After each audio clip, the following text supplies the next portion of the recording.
President Obama lifts a 3-decade-long weapons embargo. 5 years later, people still feel the effects of the Joplin tornado. Columbia's parking scene is getting revamped once again. Good morning. Today is Monday, May 23rd, 2016. Thanks so much for waking up with us. I'm Megan Judy. And I'm Justin Kollar. And I'm Tim Schmidt. Yeah, this whole week for weather is going to be kind of stormy for us. A very active pattern, not the nice sunny weather that we had all weekend long. It was enjoyable, but it looks like things are about to change for a little while. Right now, 57 is our temperature in Columbia, 52 in Jefferson City. Already off towards our west, much warmer temperatures. We're in the middle and upper 50s and lower 60s out that way towards western Missouri. There are some showers trying to roll in from the west. Those will reach us later on today. All we're left with is some high cloud cover this morning. So look for some sunny skies, at least for the morning, and then by the afternoon, we're back into the low 80s. Anytime after 4 o'clock, expect some showers and thunderstorms back in the area.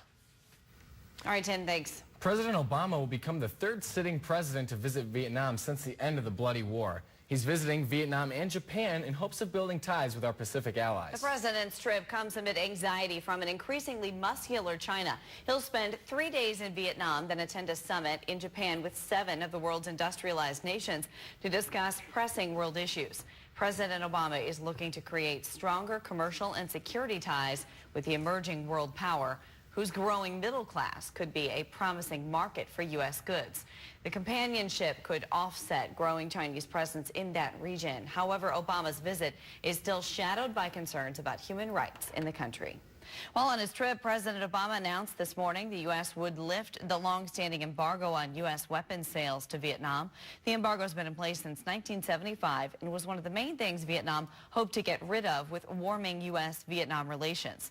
Obama's decision reflects U.S. concerns over China's growing military. He hopes the decision will highlight deepening cooperation on security and economic investments some 4 decades after the end of the Vietnam War. If you're parking on AMU's campus this upcoming fall, there's no more need for parking stickers and hang tags. The key to parking on campus next year is in the back of your car. KOMU's Mark Kim is live in the studio to tell us how transportation will track parkers. Well, the secret here is just pretty much going to be in your license plates. They're going to be having license plate scanners come in this fall. Parking violators registered with parking transportation will be notified by email if they have parking violations. As for unregistered violators, parking transportations will be mailed to their homes. It's a part of the service's Going Green effort. One MU employee says the new parking system will be an improvement from the fiscal permits. I personally had a bad experience with the stickers. I got tickets more than once because the sticker was not clear for the person who checks on the stickers. So I got tickets twice in the last year.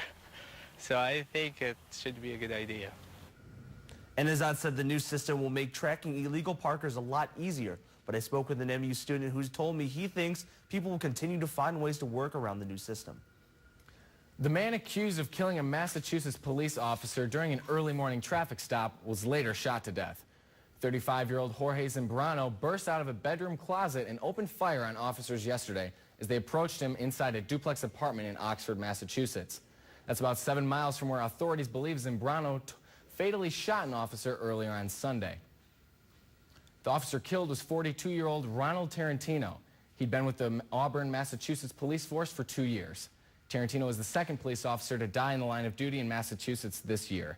He leaves behind a wife and 3 children. A 29-year-old Topeka man is accused of helping another man who plotted to bomb a northeast Kansas military installation. Alexander Blair previously pleaded not guilty to charges he helped 21-year-old John T. Booker. The ISIS-inspired plot involved planting a 1,000-pound bomb at the Fort Riley military base. Authorities say Blair loaned Booker $100 for a storage space for the explosives.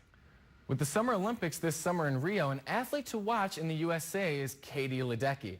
The 19-year-old swimmer doesn't have a driver's license and yet could still win 5 gold medals. Only 10 athletes in history have captured that many gold medals in one Olympics. A plane crash that killed everyone aboard has yet to be found. The most recent efforts to find Egypt Air Flight 804 after this. I'm live near Highway 63 to tell you why you may see more officers on the road. This is a First Alert weather cam over Lake of the Ozarks. This is KOMU 8 News Today, coverage you can count on. Good news for that. Looks like the whole weekend as a Looks pretty good. It will be nice and warm outside, and looks like the humidity will be down too, but not the case this week. Looks like humidity is up. Okay. Multiple chances for showers and thunderstorms. The severity on some of those could be there too, so you'll just want to pay attention to our It does look like an forecasts. active week. Goodness gracious. Yeah. Okay, well, the weekend will be great. It's like the first weekend for kids to be out of school, It too. is, A lot of people yeah. traveling too, so a lot of hopefully people it'll getting stay ready to sunny for travel. You're everybody. right. Mhm. Yeah. Thanks, Tim.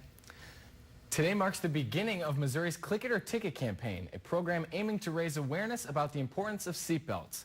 KOMU 8's Jordan McGee is live over Highway 63 with what drivers can expect in the coming weeks. Jordan?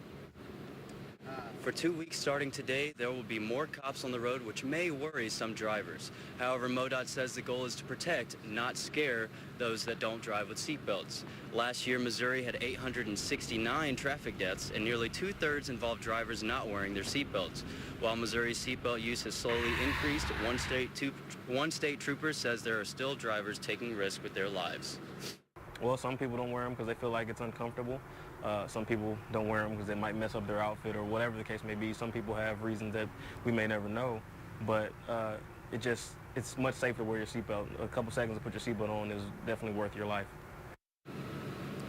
2011 is Missouri's record year for lowest driving fatalities since the 1940s with 786. Harris and the Highway Patrol hope to set a new record with this year's campaign.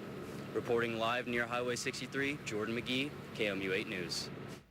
An Egyptian submarine is currently on its way to the crash site of Egypt Air Flight 804. The plane vanished Wednesday night, raising questions about possible terrorist activity. Egypt's president says the submarine operates at a depth of nearly 10,000 feet. He says it, quote, will take time to determine the exact cause of the plane crash, which killed all 66 passengers. Motorcyclists will be riding their way through Missouri today to honor veterans. The Run for the Wall ride spans 10 days and will have riders going through the entire country. The rider's ending location is the Vietnam Memorial in Washington, D.C. An Oklahoma City high school grad made huge strides in front of his entire class. After being born with cerebral palsy and unable to walk, Micah McDade walked proudly across the stage at his high school graduation, leaving his classmates in awe. The surprise was months in the making, and the room gave him a standing ovation as he received his diploma. An MU hospital patient will represent Missouri as the state's champion child later today. 10-year-old Connor Strope was chosen by the Children's Miracle Network to serve with champion children from each state to help educate the public on the importance of financial needs of the Children's Miracle Network hospitals. The event to honor Connor will be held at noon today. A competitor in the Ironman Chattanooga died Sunday before completing the race. The athlete suffered a medical emergency during the swimming portion of the event. Crews pulled the competitor from the water and transported the athlete to the hospital, where he or she was later pronounced dead. The death came as a shock to other athletes in the race.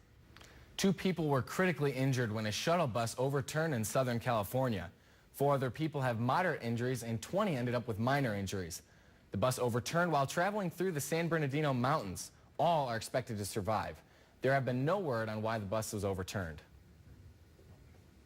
A new study shows New Orleans is sinking faster than we may have thought. One neighborhood in the study is losing as much as an inch per year. The study was conducted between 2009 and 2012 and published last week.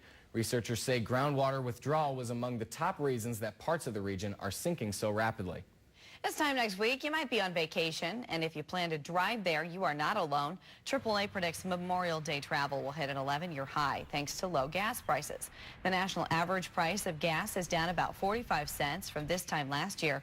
This is why AAA says 34 million Americans will drive to their Memorial Day destinations. Definitely for Memorial Day weekend and most holiday weekends, we'll definitely have a large presence on the road. We'll have more troopers out on the road keeping an eye on dangerous driving habits as well as aggressive drivers. The Highway Patrol advises travelers to get a car checkup and buckle up if you plan to be on the roads next weekend.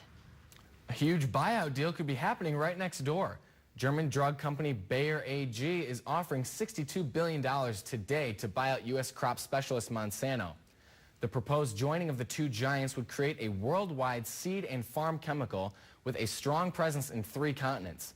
Monsanto has some 20,000 employees, while Bayer employs around 117,000 people worldwide. And one young boy who has a very special appreciation for the phrase, man's best friend, coming up later this morning.